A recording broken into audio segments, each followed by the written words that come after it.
Bonjour à toutes et à tous, j'espère que vous allez bien. On se retrouve pour le brief du jeudi 11 juillet, il est 9 heures. Aujourd'hui, on va parler donc des news économiques, du ratio long and short, du funding, open interest, des liquidations.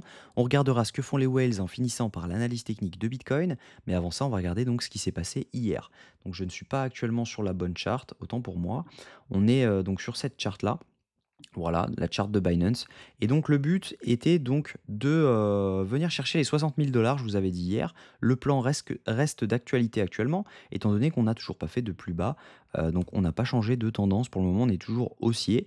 Donc pour le moment, hein, on est toujours avec une target donc des 60 000 $. On est venu hier chercher donc ce FVG qui se trouvait juste là. On avait donc un creux dans la value à venir chercher. Je ne l'avais pas vu, on aurait pu très bien short dans cette zone. Il y en a qui l'ont fait sur le Discord. Félicitations à vous. Vous avez tout simplement short sur une belle zone, étant donné qu'il y avait un retracement en low time frame. Si jamais on se met par exemple en 1 minute et qu'on regarde juste là, on avait un retracement. Donc juste dans cette zone, on avait un changement de tendance ici. Retour zone OTE, c'était un short à tenter. Donc potentiellement, voilà, avec un joli RR.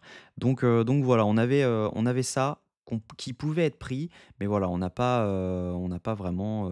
Enfin, moi, j'ai pas eu l'œil dessus. Pour moi, on devait venir chercher les 60 000 $. Maintenant, ça arrive, ce sont des choses qui arrivent. On n'a pas trade hier, donc maintenant, on va attendre sagement les 60 000, à mon avis 700 $, mais on va regarder si jamais c'est possible d'aller les chercher. Au niveau donc des news économiques, on a aujourd'hui l'inflation américaine à 14h30. On attend actuellement 3,1% de prévision. Si jamais c'était au-dessus, le dollar serait alors bullish et on aurait alors un dump des assets à risque. Donc attention parce que c'est ce que Powell hein, nous a un peu annoncé lors de ses dernières conférences de presse. Donc on pourrait avoir tout simplement une inflation un peu plus élevée. Si jamais on regarde le ratio long and short, on a une augmentation du nombre de shorts sur les dernières 24 heures, avec une diminution du nombre de longues. On a environ 200 millions de shorts en plus pour environ 20-30 millions de shorts en moins. Donc c'est pas non plus énorme. Et si jamais on regarde donc au niveau donc des funding open interest, on voit que bah voilà, on voit que bah, ça se ferme. Et derrière, on voit quoi? On voit que les fundings descendent avec un open interest qui monte. Donc juste ici, on a eu énormément de shorts qui se sont ouverts, donc potentiellement avec beaucoup de liquidations à la hausse. Si on regarde les liquidations sur les dernières 24 heures, ça en atteste, on a pas mal de liquidations qui sont autour des 58 642 $ jusqu'aux 59 214 $. Si jamais on regarde sur 3 jours, c'est à peu près la cluster pour plus tard, ça serait l'idéal, comme ça on pourrait potentiellement revenir très rapidement dans cette zone après avoir posé un top autour des 60 000 $. Si on regarde ExoChart, c'est la même chose. On a pas mal donc de shorts qui se sont ouverts dans les dernières 24 heures. On le voit que c'est une majorité. Même si jamais il y a eu pas mal de longues, ils se ferment progressivement à chaque fois qu'ils s'ouvrent. Donc là, on n'a pas vraiment d'augmentation du long. Alors que bah, voilà, les shorts c'est clairement. Euh, Enfin, ça se voit quoi. Si jamais on regarde même sur Binance, donc je vais mettre BTC sur Binance parce que c'est beaucoup plus clair. Voilà, on le voit juste là, on a pas mal de shorts qui sont en train de s'ouvrir sur les dernières 24 heures et on voit que c'est vraiment une majorité alors que les longues, eux, se ferment.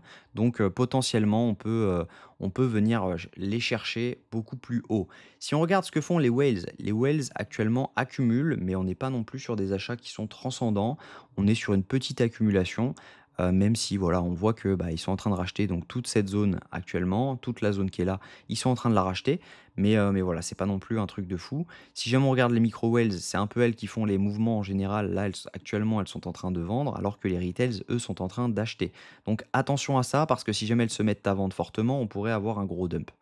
Maintenant, au niveau donc technique, moi, ce que je vais attendre, c'est que tant qu'on ne clôture pas au-dessus des 64 000 $, je reste baissier, parce que si jamais on regarde en H4, on est toujours baissier, hein, même si jamais on venait chercher cette zone-ci, on serait toujours baissier.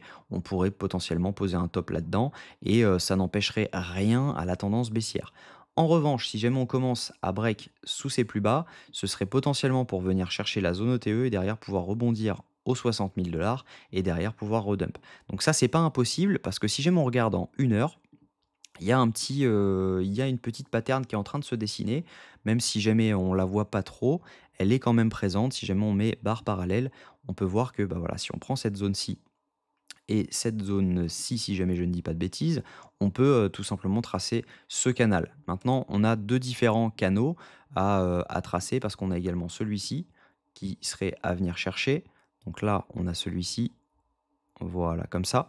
Donc potentiellement, ça nous donnerait un retour zone OTE. Pour rappel, en général, la troisième fois, les trendlines tiennent. Donc on pourrait avoir quelque chose comme ça, où on revient ici, derrière on revient aux 60 000 $ et derrière on redump. Donc ça, c'est pas impossible, ça permettrait de piéger pas mal de monde. Donc attention à vous quand même. Je ferai des calls de tout ce que je vais prendre directement sur Discord. Donc n'hésitez pas à le rejoindre, il est 100% gratuit et le lien est en bio. Maintenant, si jamais voilà, on voit quelque chose, je le posterai directement.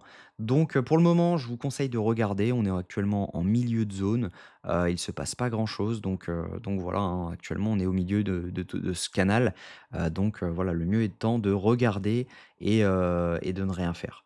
Voilà, je vous souhaite une très bonne journée. J'espère que cette vidéo vous a plu. Si c'est le cas, je vous invite à vous abonner, à liker cette vidéo et à mettre un petit commentaire sympa pour motiver, les troupes et à continuer à faire ce que je fais. Je vous souhaite une très bonne journée. On se retrouve demain à la même heure. Prenez soin de vous.